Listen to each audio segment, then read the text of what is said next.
Meu avô não era um homem de histórias. Chamava-se Ricardo e tinha aquele olhar que só possuem os que já fizeram as pazes com o próprio trabalho. Dele herdei poucas coisas. O relógio que já não funciona, uma foto em que ele não sorria e, claro, esta história. Embora soe estranho, é assim mesmo que deve ser contada. Meu avô começava o dia antes do amanhecer, caminhando por ruas de casas baixas, entre túneis de madeira e cães que já sabiam o horário dos bondes. Dizia que a cidade tinha sons que hoje não existem mais, como o estalo do cabo elétrico, o tilintar das rodas sobre os trilhos e um assobio curto de um homem. A primeira vez que viu o homem do sobretudo cinza, pensou que fosse apenas mais um passageiro. Apareceu parado na beira da calçada, bem na curva onde o bonde fazia o desvio. Era alto, magro, e o sobretudo cinza lhe ficava grande.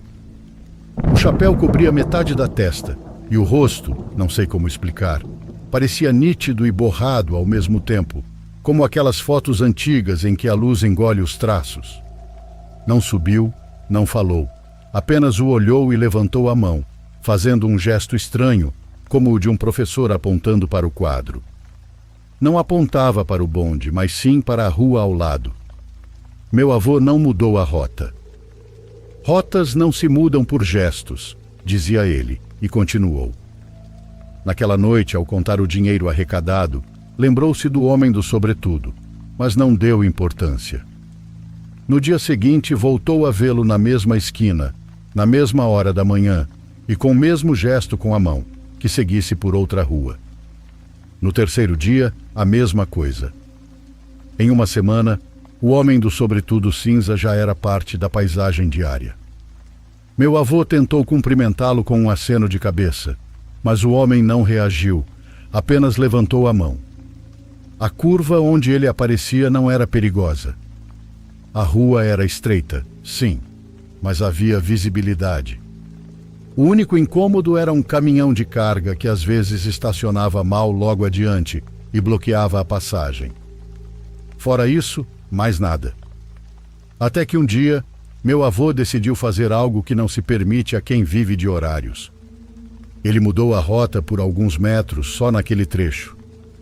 Disse que fez isso para agradar o senhor do sobretudo. Entrou pela rua lateral, seguiu por 2 quadras, voltou à via principal e continuou. Naquele dia, o homem do sobretudo cinza não apareceu. Consegui, se foi o teimoso, pensou. Mas no dia seguinte ele estava lá de novo, como sempre. E no outro também. Meu avô ria ao contar isso quando já era velho. Me saiu caro o capricho de agradar um fantasma. Perdi 5 minutos toda manhã. Mas naquela época ele ainda não o chamava de fantasma, dizia apenas o senhor.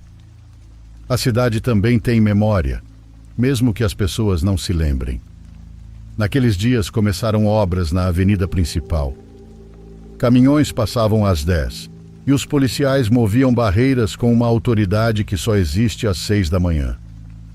O homem do sobretudo continuava aparecendo, insistente. Meu avô não via nada de anormal, só um sujeito estranho com um aviso. Mas ele não acreditava em avisos. Dizia que na rua é preciso se achar menos especial do que se é, para não ser atropelado pelos outros. No dia do acidente, porém, ele não obedeceu. Era sexta-feira, estava atrasado e a esquina de sempre lhe pareceu pela primeira vez uma perda de tempo. Viu o homem do sobretudo à distância, com a mão erguida, e decidiu seguir pela avenida principal, como fazia antes. Então aconteceu algo que ele dizia ouvir até o fim da vida. Ouviu seu nome. Ricardo. Não foi alto, nem um sussurro, só foi claro. Ele ouviu seu nome, mas ninguém o havia chamado. Nem os passageiros, nem alguém na rua.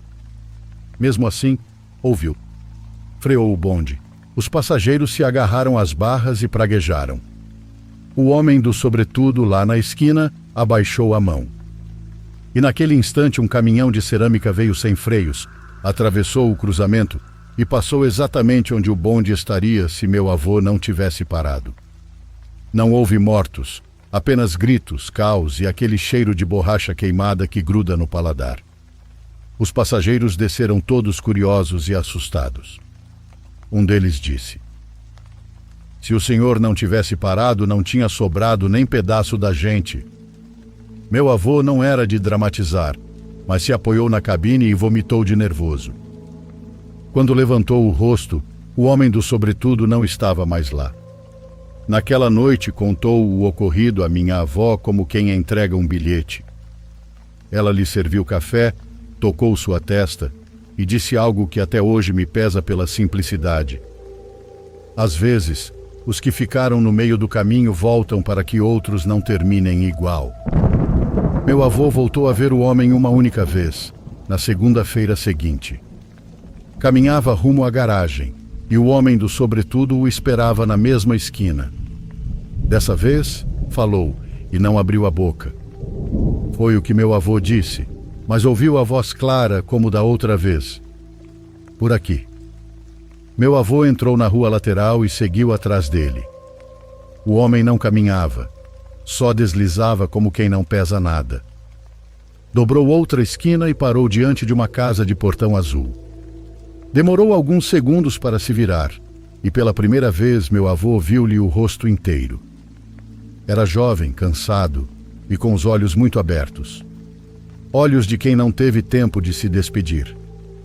Levantou a mão uma última vez, em sinal de até aqui, e desapareceu como fumaça contra a parede.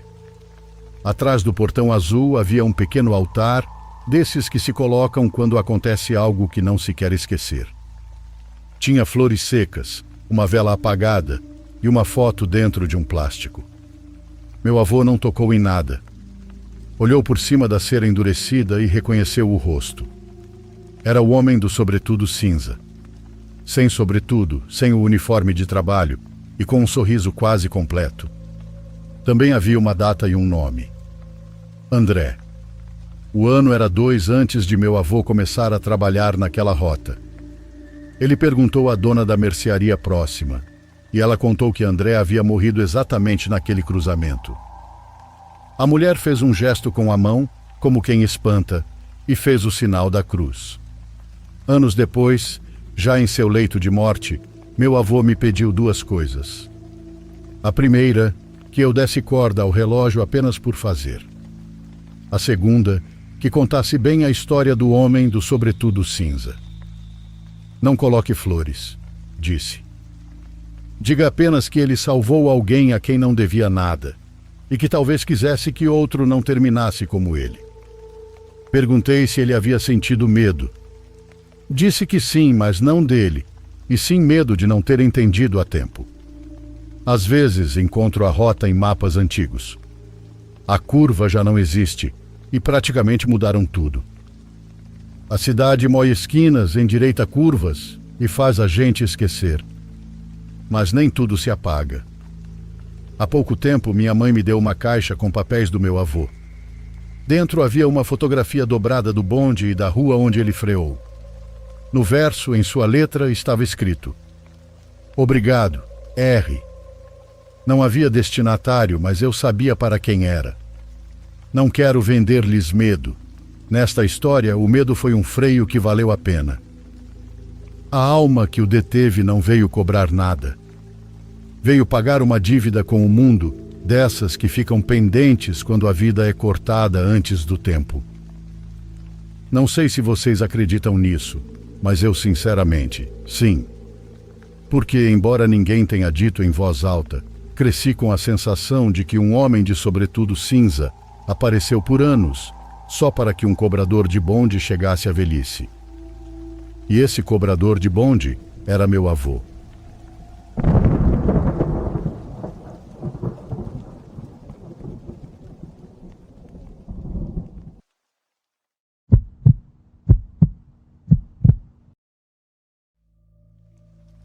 Me chamo Juan Carlos e hoje quero contar uma história que me enche de dor e tristeza, mas sinto que é necessário compartilhá-la. Sou de Honduras e escrevo isso para os jovens que acreditam que a noite é um território sem perigos. Não quero assustar por prazer nem dizer que não saiam para se divertir, porque eu também saía para festas e bebia muito. Só quero que pensem 2 vezes antes de sair, quando já estão prontos para esperar o fim da noite. Às vezes é melhor ficar onde a gente está, em vez de sair à rua procurar o que não se perdeu. Vejam, eu tinha uma filha, Evelyn, de 26 anos. Era inteligente, trabalhadora, responsável com tudo e ao mesmo tempo teimosa. Bastava que uma amiga buzinasse na frente de casa e ela já estava procurando as chaves. Nunca gostou de ouvir não, nem melhor amanhã. Mas enfim, ela era uma moça independente e, embora ainda morasse conosco, nem minha esposa nem eu quisemos impor regras rígidas, como se fosse uma adolescente. Sentíamos que não nos cabia mais assumir esse papel. Na noite em que tudo aconteceu, ela nos falou do quarto, garantindo que não sairia, que estava cansada e com dor de cabeça. Minha esposa e eu nos olhamos, agradecidos por testemunhar aquela raridade. Fechamos a casa, apagamos as luzes e fomos dormir tranquilos, com aquele alívio bobo de saber que os filhos ficaram em casa. Às 2 da manhã, o som do meu telefone me acordou. O nome da Evelyn na tela me acertou como uma facada no peito. Só quem é pai pode entender o que senti naquele momento. Atendi em voz baixa, para não acordar minha esposa, e me levantei. Caminhei descalço pelo corredor e empurrei a porta do quarto dela enquanto chamava seu nome. A janela estava fechada, o armário aberto e a cama esticada, vazia. Então ouvi, do outro lado da linha, sua respiração e aquela frase que ainda me parte o coração só de lembrar. Pai, me ajuda, alguém está me perseguindo. Eram lágrimas de puro medo. Dava para sentir como a voz dela se quebrava enquanto eu ouvia o motor do carro e o vento entrando pela janela. Apertei o telefone contra o ouvido e falei com uma calma que eu não tinha. Disse que diminuísse a velocidade e que fosse direto para uma delegacia, um posto de gasolina ou qualquer lugar iluminado com gente. Assumi de imediato que alguém estava perseguindo ela, como ladrões, marginais, qualquer desgraçado. Mas eu estava errado. Não é gente, pai, disse minha filha. É outra coisa. Não entendi, mas deixei ela continuar. E então me contou a história mais estranha que já ouvi. Disse, chorando, que sim, tinha saído por volta da 1 da manhã para encontrar uma amiga e que, para cortar caminho, pegou uma estrada sem casas nem postes por perto. Era um caminho escuro que eu mesmo nunca pegaria à noite. Poucos quilômetros adiante, algo apareceu no meio da pista. Ela não teve tempo de frear, mas ainda assim, não bateu. Disse que era uma sombra preta, como a de um homem, mas não conseguiu ver direito porque tudo aconteceu muito rápido. Evelyn explicou que não ouviu nada, nem barulho de impacto no capô, nem no para-brisa. Simplesmente passou por cima e não soou nada. Parou o carro mais adiante, saiu com o celular como lanterna, pronta para ligar para a emergência. Mas não havia corpo, nem roupa, nem sequer um cachorro. Nada. Só a luz do celular tremendo sobre o asfalto de uma estrada escura e vazia. Ela voltou para o carro, deu partida e foi aí que o estranho começou. De tempos em tempos, à beira da estrada, a mesma sombra aparecia parada, em pé, olhando fixamente enquanto ela passava. Minha filha contava isso chorando. Ela apertava o volante e 100 metros depois, lá estava de novo, a mesma sombra mais perto da pista. É como se estivesse me adiantando pelo mato, pai, me disse chorando. Dava para saber que estava dirigindo rápido demais e meu coração apertou. Eu dizia para se acalmar e que diminuísse a velocidade. Tentei explicar que tudo devia ter explicação e que, por favor, fosse devagar. Mas ela não me ouvia, tomada pelo pânico. E como se não bastasse, ouvi claramente algo, talvez pedrinhas, batendo no para-brisa. Ela gritou enquanto eu implorava para que não desligasse. Fica falando comigo, pedi, calçando os sapatos e procurando as chaves. Me diz por onde você está, não desliga, eu vou te buscar. Não consigo ver direito, pai. Entra uma luz. Sussurrou como se não quisesse que algo mais a ouvisse. Pedi que ligasse o pisca-alerta, que mantivesse o carro na pista, porque eu já estava indo. Fiz de tudo para acalmá-la, falando qualquer palavra que pudesse ajudar enquanto eu corria até o carro. Ela obedeceu. Disse que viu a sombra de novo e que tentaria parar mais à frente quando se afastasse o suficiente. Mas de repente a ligação fez um estalo, como o vento entrando no microfone. Depois, nada. Só minha própria voz voltando sozinha pelo fone. Liguei de novo e nada. Liguei para a amiga, aquela que a havia chamado para sair. Ela respondeu com tom inocente que Evelyn nunca chegou. Acordei minha esposa com a verdade mais curta e menos cruel que consegui dizer. A Evelyn saiu. Eu vou procurar ela. Desci as escadas de casa sem sentir as pernas, pedindo a Deus que se alguém tivesse que morrer aquela noite, que fosse eu, não ela. Peguei a estrada que ela usou, esperando ver o carro dela parado a qualquer momento. Naquela hora, as colinas pareciam mais altas e as árvores mais fechadas. Parei uma patrulha na estrada para contar o que havia acontecido e os policiais decidiram ir na frente. Agradecerei a eles por toda a vida por não me deixarem sozinho e por me levarem a sério. Não fui eu quem a encontrou. Foram eles e os bombeiros. 20 minutos depois que a ligação caiu, me contaram à beira da estrada. Ela capotou em uma reta. Não havia marcas longas de frenagem, então provavelmente não tinha nenhum outro veículo envolvido. Também não tinha nenhum cheiro de álcool. Foi o que disse o paramédico que a atendeu primeiro. Levaram-na de ambulância e eu fui dirigindo atrás sem saber como contar à minha esposa. Minha filha morreu antes de chegar ao hospital de traumatismo craniano. Os dias seguintes foram estranhos. Alguns longos como semanas, outros curtos como um piscar de olhos. Meu irmão veio de outra parte do país para ajudar, e embora eu tentasse ser forte por minha esposa, virei um boneco que só assinava onde mandavam para que tudo acabasse logo. Não sei quantos papéis assinei, nem a quantos familiares avisei. E enfim, depois de uma semana, vi o lugar vazio dela à mesa. Encontrei o pente no banheiro, ainda com fios do cabelo dela. Nem minha esposa nem eu conseguíamos parar de chorar. Depois chegou o laudo da autópsia, dizendo o óbvio. Sem álcool, sem drogas, com cinto de segurança e o carro em bom estado. Causa da perda de controle não foi determinada. Foi o que escreveram. Não determinada. Não discuto com os papéis e, na verdade, agradeço que não tentaram colocar a culpa nela, pois teria sido o mais fácil. Mas eu sei o que ouvi. Sei como minha filha respirava. Senti o medo na voz dela e sei que algo que não era deste mundo a seguiu pela estrada. Se fixou nela de alguma forma. Não sei que nome vocês dariam a isso, mas eu só sei que aquela maldita coisa acabou com a vida da minha filha. Naturalmente fiquei com muitas perguntas. Por que ela?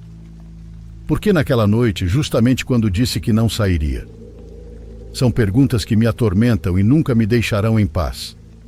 Mas, como forma de catarse, decidi compartilhar esta história. Em parte como um legado e em parte como um aviso, principalmente para os mais jovens que leem isto com as chaves na mão. Obedeçam seus pais, pois eles sabem o que é o melhor para vocês.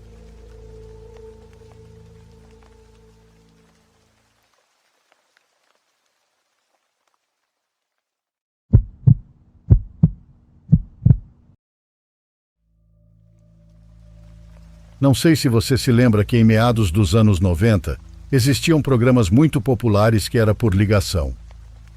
Eram números para os quais as pessoas ligavam para receber serviços por telefone, como leitura de cartas, acompanhamento religioso e conselhos sentimentais. Além das ligações que a companhia telefônica enviava para serem avaliadas, às vezes também chegavam pacotes inteiros em fitas cassetes para serem revisadas e classificadas com outros parâmetros. Diziam que eram amostras de controle de qualidade. Karina tinha 2 linhas designadas, uma de ajuda com tarefas escolares e outra de conselhos de beleza. Na linha das tarefas atendiam crianças e adolescentes. Basicamente faziam o dever de casa para eles, demorando de propósito, o que era até bem visto. O parâmetro era simples. Quanto mais durasse a ligação, melhor. Matemática era o assunto mais frequente. A especialista era uma moça jovem, quase sempre a mesma voz quando se tratava de física ou álgebra. Às vezes entravam consultas de ciências, inglês e história. Dava a impressão de que procuravam as respostas em enciclopédias, porque ficavam longos minutos em silêncio antes de responder. Um dia uma das fitas continha uma chamada estranha. Na verdade, estranha é pouco. Era perturbadora, bizarra e arrepiante. As 3 coisas ao mesmo tempo. A ligação começou como todas as outras.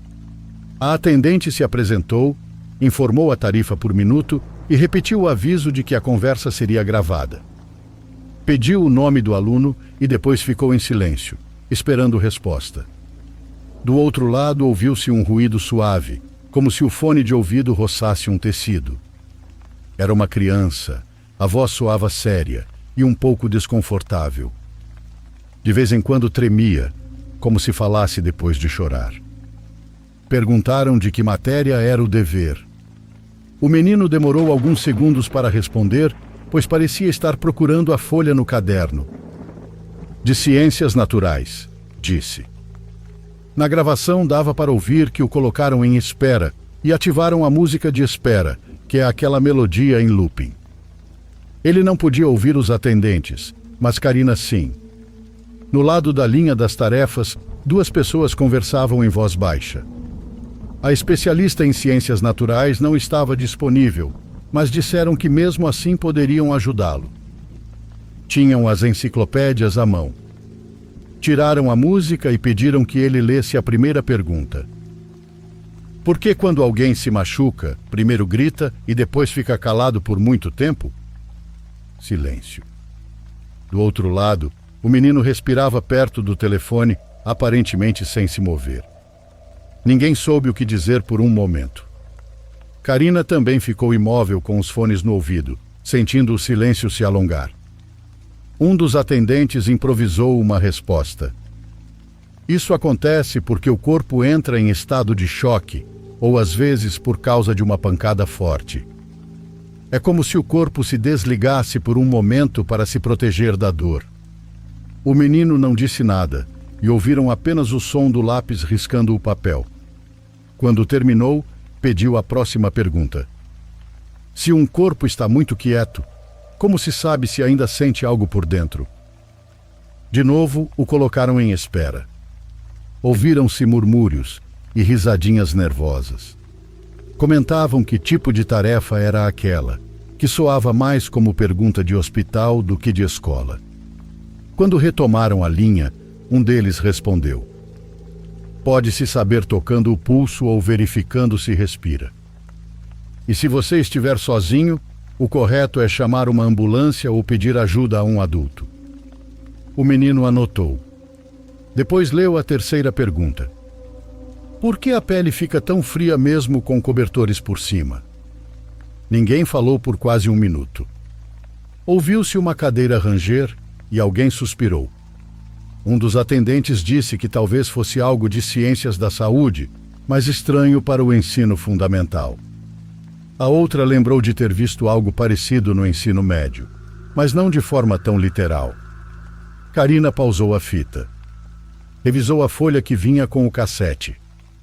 Lá estava registrado o horário, 2h15 da manhã. O serviço era 24 horas, mas naquele momento só 2 pessoas estavam de plantão, já que nesse horário quase nunca entravam ligações. Responderam à pergunta dando uma resposta breve e funcional. O menino demorou para escrever. Dava para ouvir o roçar do lápis e o virar das folhas. Depois voltou a falar. Quanto tempo demora para o sangue parar de sair? Pausa. E de novo apareceu aquela música horrível de espera. Os operadores combinaram o que responder. Procuravam algo genérico que não soasse alarmante. Um deles disse com voz insegura: "Depende do tipo de ferimento. Alguns param de sangrar rápido, outros não." O menino pareceu não entender.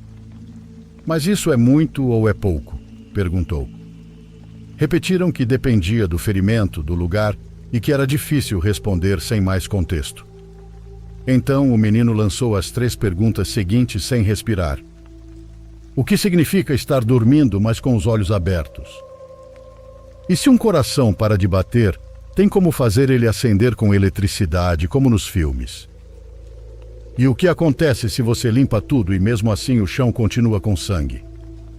As 3 seguidas, sem pausas, como se tivesse precisado reunir coragem para dizê-las. Karina roía as unhas. Os operadores pareciam nervosos. Um deles disse em voz baixa que precisavam chamar a polícia. Na verdade, já não estavam tentando ajudá-lo com a lição. Ela procurou o manual de operação. O procedimento dizia que chamadas assim deveriam ser encaminhadas ao supervisor imediato. O problema é que não havia ninguém acima deles naquele momento e já eram 3h30 da manhã. Um dos operadores começou a falar diretamente com a pessoa de controle de qualidade, supondo que ela estivesse ouvindo. Essa pessoa era Karina, e sim, ela estava ouvindo. Mas havia um detalhe. Lembre-se de que aquilo era uma gravação. A operadora pausou a fita e foi buscar o próprio manual. O protocolo indicava que devia avisar as autoridades. Abriu o envelope com as informações que acompanhavam as fitas. Havia um número de telefone, um endereço e um nome parcial. Procurou no diretório, cruzou referências e ligou para a polícia, pedindo que verificassem a casa. 2 horas depois, retornaram a ligação. Tinham encontrado o corpo de uma mulher e o telefone ainda fora do gancho na sala. Os vizinhos diziam que fazia dias que não viam o menino. Ele nunca foi encontrado. Karina sentiu a garganta fechar, mas voltou a revisar as fitas. A data da gravação estava escrita com tinta borrada, pois alguém havia passado o dedo. 2 semanas antes. 2 semanas haviam se passado antes que a polícia chegasse. Karina deu play na fita. Ouviu-se a música de espera e a mesma melodia usada em todas as ligações. Uma sequência curta que se repetia sem parar. Esperou que alguém falasse, mas nada. Passou 1 minuto, depois 5:10. A música seguia sem interrupções, sem vozes e sem nenhum clique que indicasse que alguém havia voltado à linha. Apenas aquele loop constante com um zumbido ao fundo. Karina olhou o relógio e quase 20 minutos haviam se passado.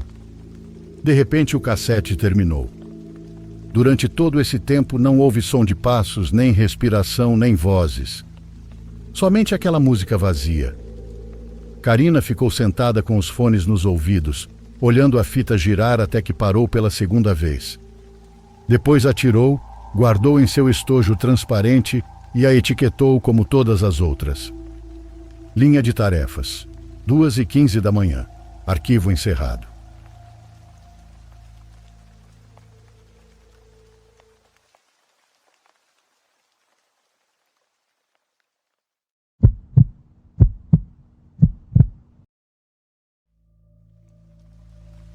Em 2015 eu estava estudando Direito na universidade, mas infelizmente após esse acontecimento, tive que abandonar tudo para me esconder. Precisei desaparecer antes que eles fizessem comigo o mesmo que fizeram com meu amigo. Nunca fui muito sociável, e meus amigos eram contados, mas a pessoa em quem eu mais confiava, sem dúvida, era o Alex. Ele era meu melhor amigo da universidade, e saíamos juntos para todos os lugares, embora eu não possa mentir. Ele era meu oposto, uma pessoa agradável, bastante sociável, com uma grande rede de amigos. Saía para festas todo fim de semana e sempre chegava com uma energia tão positiva que melhorava o humor de quem estivesse por perto. Podíamos dizer que todo mundo gostava dele. isso aos poucos nos foi distanciando. Eu percebia como ele e suas amizades iam mudando. Trocava de amigos toda semana, aproximando-se dos filhos de gente poderosa e muito influente na cidade. Com os meses foi adotando aquelas condutas desconfortáveis deles. Por exemplo, olhar de cima para os outros só por causa de classe social ou por suas relações. Alex não era apenas um colega da universidade, era também meu vizinho, pois morava a algumas ruas do meu apartamento. Não demorou para que a mãe dele me dissesse que o filho estava diferente, pedindo que eu cuidasse dele porque confiava que, ao meu lado, ele voltaria a ser o de antes. Então, um fim de semana o convidei para o meu apartamento para conversar e jogar um pouco de videogame. Além disso, eu havia pedido uma pizza de lombo, que era a preferida dele. Com o passar das horas entre conversas e jogos, vi sua expressão mudar quando chegou uma mensagem no celular. Ele disse que tinha sido convidado para uma festa em um condomínio residencial privado dos amigos dele, que era muito exclusivo, e até me pediu para acompanhá-lo, pois, segundo ele, eu iria me divertir tanto que seria inesquecível. Vamos, Henrique. Vamos nos divertir muito. Além disso, você poderia conhecê-los melhor. Não são más pessoas, disse ele bem confiante, embora eu não me sentisse tão seguro de entrar nessa. Eu não fui convidado. Acho que seria estranho chegar num lugar assim do nada, eu respondi. Pelo amor de Deus, Henrique, é uma festa, não um evento, respondeu ele em tom de deboche. Eu mando a localização por mensagem. Se eu animar a ir, você vai, eu estarei lá para te receber. Chegou a noite e, embora eu ficasse pensativo sobre ir, acabei decidindo ficar em casa. Em outra ocasião, explicaria ao Alex que sinceramente não estava a fim de sair. A noite passou sem mais, e no dia seguinte, como de costume, esperei falar com ele na aula, mas ele não apareceu. Procurei saber se estava com os amigos, mas não era o caso. Procurei por toda a escola e achei estranho que não estivesse em lugar nenhum. Pensei que talvez tivesse uma ressaca tão forte que o tivesse vencido, então à tarde passaria na casa dele para ver como estava. Quando cheguei, joguei uma pedra na janela para que ele abrisse, mas não houve resposta. Então decidi bater no portão e esperar pela mãe dele. Olá, boa tarde, senhora. O Alex está? Estou procurando porque ele não veio para as aulas. A mãe dele, preocupada, respondeu que ele não tinha voltado para casa desde a noite anterior. Ela pensou que pudesse estar comigo, ao que respondi que não. Voltei para meu apartamento preocupado e confuso sobre seu paradeiro, quando ouvi um forte barulho vindo do quintal. Era o Alex, vestido para a festa. Camisa branca, calças pretas, sapatos pretos, tudo sujo. Onde você estava, porra?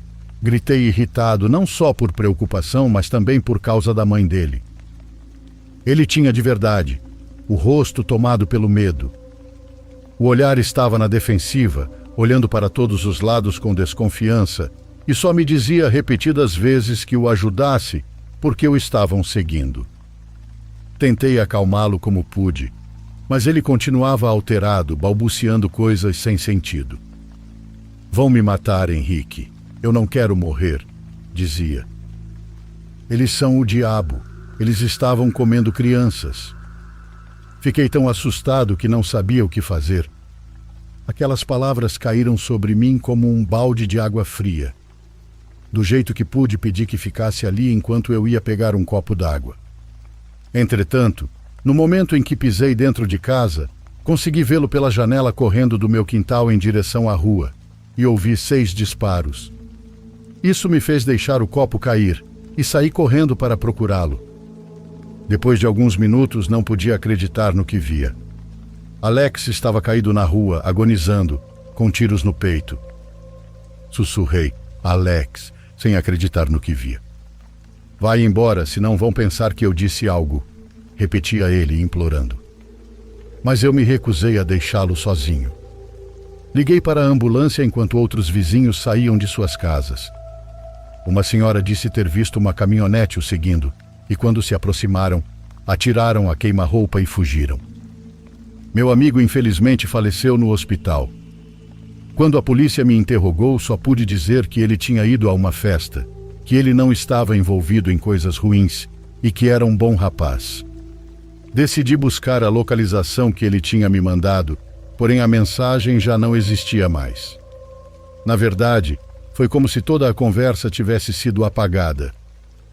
Isso deve ser uma brincadeira, disse eu, aterrorizado pela situação.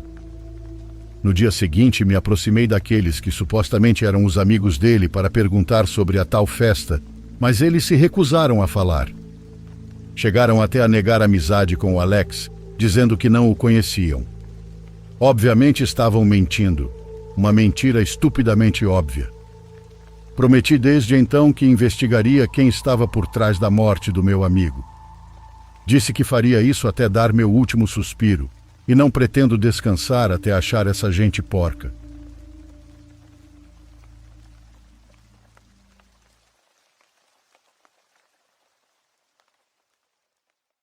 Por favor, curta e se inscreva se você estiver gostando. Agora continuamos.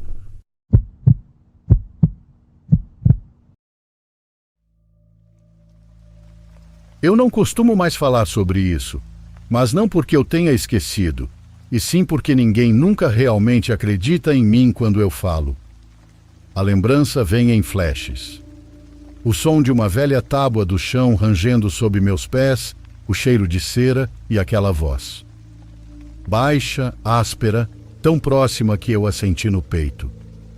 Quando eu era criança, talvez com 9 ou 10 anos, minha mãe costumava visitar uma senhora idosa do nosso antigo bairro, chamada Senhora Hanley. Ela morava sozinha em uma grande propriedade nos arredores da cidade. Bom, daquelas em que o caminho até lá parecia mais longo do que devia ser, e a casa dava a impressão de ter sido construída antes mesmo da estrada que levava até ela. Minha mãe levava mantimentos para ela a cada 2 semanas, e como eu não gostava de ficar sozinho em casa, sempre ia junto. A casa era estranha. Não estava arruinada nem negligenciada. Na verdade, tudo lá dentro era impecável. Quase impecável demais, como um cenário de teatro esperando por atores que nunca apareciam. Logo após o hall de entrada, havia uma escadaria larga envolta em madeira polida que brilhava sob a luz do sol. Os degraus eram estranhamente íngremes também, cada um pouco mais alto que o anterior, ou pelo menos assim me parecia. E por algum motivo que não consigo explicar, eu me sentia atraído a subi-los. Minha mãe estava na cozinha conversando com a senhora Hanley, então imaginei que ninguém notaria se eu desse uma olhada por ali. Lembro de ter subido até mais ou menos a metade quando ouvi algo. "Ei, garoto, não suba aí." A voz veio de cima, profunda e rouca, como se o homem tivesse falado comigo. Quando olhei para cima, vi alguém parado. Era um homem alto usando suspensórios antigos e um chapéu de aba larga que sombreava quase todo o rosto. Ele apoiava uma das mãos no corrimão e a outra estava escondida atrás do corpo. "Alto demais para você", disse ele. "Vai cair e não vai ter ninguém para te segurar." Havia algo no tom dele que me fez congelar no lugar. Não era bravo nem gentil, apenas neutro, como se não estivesse me alertando, mas prevendo o que aconteceria. Murmurei um pedido de desculpas e desci correndo antes que minha mãe percebesse. Mais tarde, quando contei a ela sobre o homem, ela respondeu que não havia ninguém mais na casa e que a senhora Hanley não tinha recebido visitas naquele dia. Tentei me convencer de que devia ter imaginado tudo, pois crianças fazem isso, certo? Mas o som daquela voz ficou ecoando na minha cabeça o caminho inteiro de volta para casa. Os anos passaram e a vida seguiu.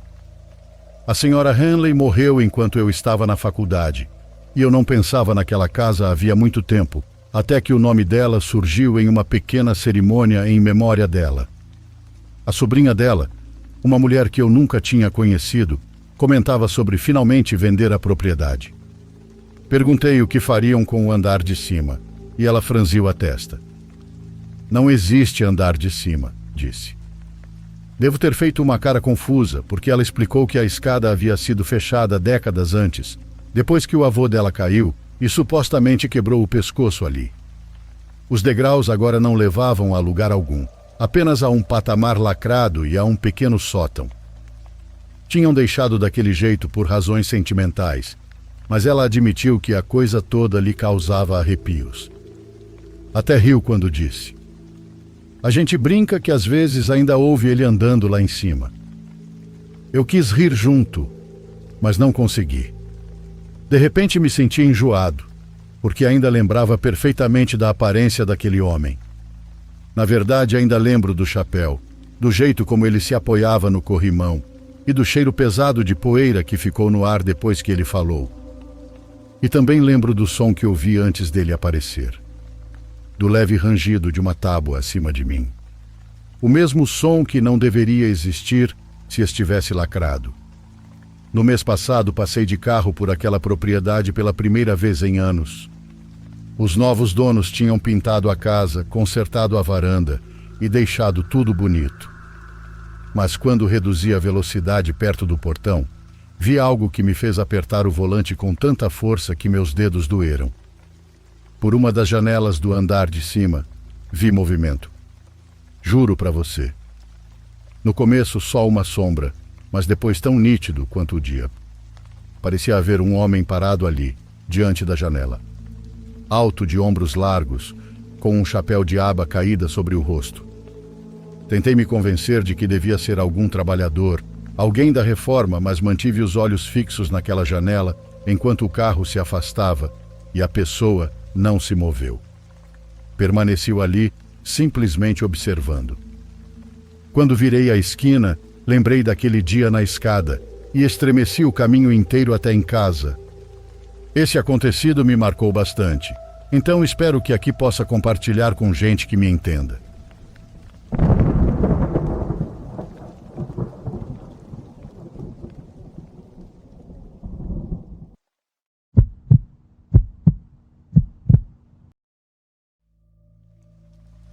Olá a todos. Eu acredito ter presenciado uma falha na realidade dentro do meu próprio quarto.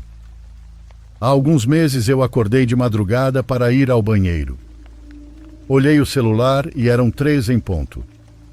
Deixei ele na mesinha de cabeceira, me levantei descalça e fui para o corredor. Vale dizer que meu quarto estava escuro, mas o corredor estava com a luz acesa, pois minha mãe sempre deixa ligada para que a casa não fique 100% no escuro. O banheiro fica no final, a uns 10 passos. Quando voltei, olhei para dentro do meu quarto e levei um pulo para trás ao ver uma garota deitada na minha cama e olhando o meu celular. E não só isso, a garota era exatamente igual a mim, do jeito que eu estava horas antes. Pensei, estou sonhando, não é possível. Me esfreguei os olhos com força, me belisquei no braço, mas aquilo estava realmente acontecendo. Eu podia sentir o chão gelado nos meus pés descalços e o cheiro de cloro do banheiro ainda ardia no meu nariz. Aquela eu não era normal. O corpo era igual, sim, mas o rosto parecia borrado, como quando falham os pixels em uma foto. Tentei olhar diretamente nos olhos dela e me deu uma dor de cabeça terrível. Eu posso garantir que ela não era sólida, mais do que um fantasma, parecia um holograma mal feito. Fiquei paralisada na porta, dei meia volta e corri pelo corredor pensando em acordar meus pais. Quando voltei a olhar, uns 10 segundos depois, a cama estava vazia. Entrei no quarto e meu celular já não estava mais na mesinha. Agora estava no centro da cama, com a tela acesa. Verifiquei a hora e surpresa. Eram apenas 11h30, a hora em que eu tinha ido dormir. Obviamente eu não consegui dormir de novo, só fiquei pensando que talvez estivesse ficando louca. Mas eu não tomo nenhum medicamento, nem nada. Tudo aquilo foi tão real quanto o teclado com o qual estou escrevendo isso. Queria saber se mais alguém já passou por algo assim, porque eu já li relatos de pessoas que viram seus doppelganger, mas não sei se isso conta como um.